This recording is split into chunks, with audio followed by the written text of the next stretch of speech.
Hi hello அனைவருக்கும் வணக்கம். இன்றைக்கி நம்ம என்ன பார்க்க போகிறோம் அப்படின்னா, ரொம்ப ரொம்ப ஈஸியாக ரொம்ப ஹெல்த்தியான ஒரு ஈவினிங் ஸ்நாக்ஸ் ரெசிபி தான். இது ஒரு ஸ்வீட் ரெசிபி, குழந்தைங்களுக்கு ரொம்ப உடம்புக்கு நல்லது.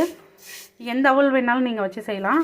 என்கிட்ட வெள்ளை அவல் கொஞ்சம், கார அவல் கொஞ்சம், சிவப்பு அவல் கொஞ்சம் இருந்து ரெண்டையும் மிக்ஸ் பண்ணி வானலில் போட்டு அடுப்பை லோ ஃப்ளேமில் வச்சு நம்ம இதை வறுத்து எடுத்துக்கணும். இது வறுபட்டுட்டு இருக்கும்போது லைட்டாக வருந்ததுக்கப்புறம் ஒரு வாசனை வரும். கலர் சேஞ்ச் ஆகக்கூடாது, பொன்னிறமாக இருக்கிற மாதிரி வறுத்து எடுத்துக்கணும். இங்கே பாருங்கள், பொன்னிறமாக வறுபட்டுருச்சு. இதை ஆற வச்சு மிக்ஸி ஜாரில் போட்டு நம்ம நைஸாக பவுடரை அரைச்சி எடுத்துகிட்டு வரலாம். இதை ஆறினதுக்கப்புறம் மிக்ஸி ஜாருக்கு ட்ரான்ஸ்ஃபர் பண்ணிட்டேன். இதை அரைச்சிட்டு வந்துட்டு எப்படி செய்யுதுன்றதை காமிக்கிறேன்.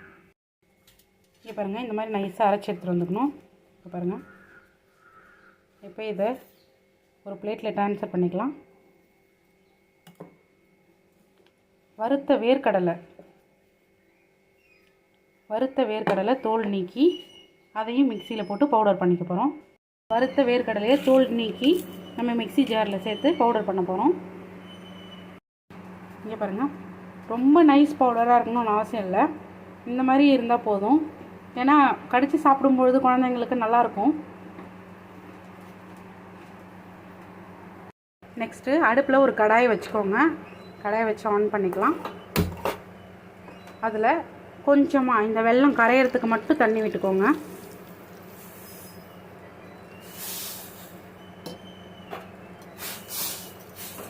பாகு பதெல்லாம் தேவையில்லை, வெல்லம் கரையட்டும். இங்கே பாருங்கள், வெல்லம் எல்லாம் கரைஞ்சிருச்சு. பாகு பதெல்லாம் தேவையில்லை. இப்போ இதில் நம்ம என்ன பண்ண போகிறோம் அப்படின்னா, இது ஆப்ஷனல் தான். முந்திரி, பாதாம் எது வேணாலும் போட்டுக்கலாம். நமக்கு தேவையான அளவு, கம்பல்சரிலாம் இல்லை. குழந்தைங்க செஞ்சு கொடுக்குறோன்றதுனால ஹெல்த்தியாக இருக்கும், வேறு ஒன்றும் இல்லை. இதில் நம்ம பவுடர் பண்ணி எடுத்து வச்சுருக்கிற இந்த அவல் பவுடர் இருக்குல்ல, இதை போட்டுக்கிறோம். நெக்ஸ்ட்டு வேர்க்கடலை பவுடர் பண்ணி வச்சுருக்கோம்ல, இதை போட்டுக்கலாம்.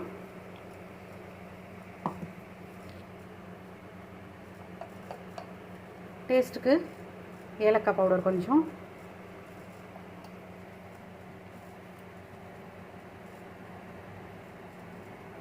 கொஞ்சமாக உப்பு போட்டு நல்லா அப்படி மிக்ஸ் பண்ணணும். இந்த அளவுக்கு இருக்கும். இதில் நமக்கு தேவையான அளவு நெய் ஆட் பண்ணிக்க போகிறோம். அடுப்பு அப்படியே லோ ஃப்ளேமில் தான் இருக்குது. லோ ஃப்ளேம்லேயே அடுப்பு இருக்கும் பொழுது நம்ம இதை கிண்டினா மட்டும்தான் அப்படியே சேர்ந்தாலும் லட்டு மாதிரி உருண்டை பிடிக்க வரும். தேவையான அளவு நெய் போட்டுக்கிறோம்.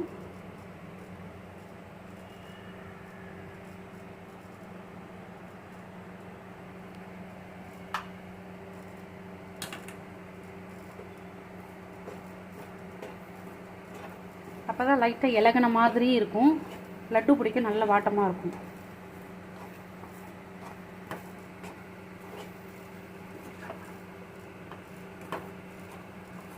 கொஞ்சம் ஆறுனதுக்கப்புறம் கையில் நெய் தடவி நம்ம லட்டு ஷேப்புக்கு உருண்டை பிடிச்சிக்கலாம். நம்ம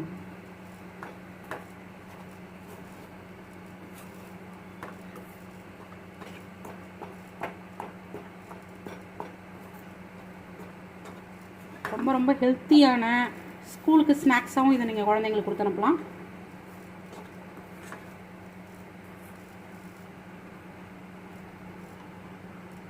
இன்னும் கொஞ்சம் நெய் வேணும்னாலும் நீங்கள் விட்டுக்கலாம்.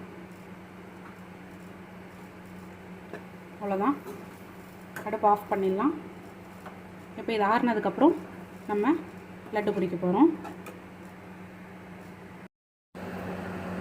இங்கே பாருங்கள், கையில் நெய் தடவி இந்த மாதிரி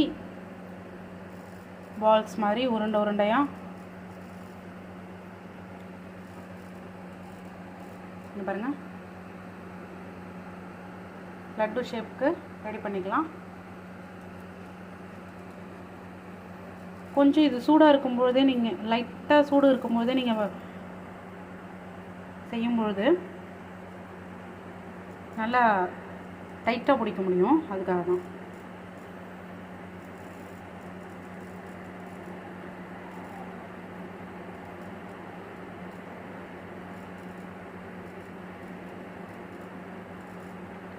இந்த மாதிரி எல்லாத்தையும் உருண்டைகள் பிடிச்சிட்டு நான் உங்கள்கிட்ட காமிக்கிறேன். இங்கே பாருங்கள், நமக்கு சூப்பராக ஹெல்த்தியான ஒரு அருமையான evening sweet snacks recipe ready ஆகிடுச்சு. குழந்தைங்களுக்குலாம் ரொம்ப ஹெல்த்தியான ஒன்று. இதில் 3 பொருள் தாங்க போட்டிருக்கோம். ஒன்று அவல் வறுத்து பொடி பண்ணி போட்டிருக்கோம், வேர்க்கடலை வறுத்து பொடி பண்ணி போட்டிருக்கோம், வெல்லம், ஏலக்காய், டேஸ்ட்டுக்கு கொஞ்சம் உப்பு, நட்ஸ் வேணும்னா போட்டுக்கலாம், இட்ஸ் ஆப்ஷனல் ஒன்லி. இங்கே பாருங்கள், உங்களுக்கு பிடிச்சிருந்தா நீங்களும் இதே மாதிரி ட்ரை பண்ணி பாருங்கள். லைக் பண்ணுங்கள், சப்ஸ்கிரைப் பண்ணுங்கள். தேங்க்ஸ் ஃபார் வாட்சிங்.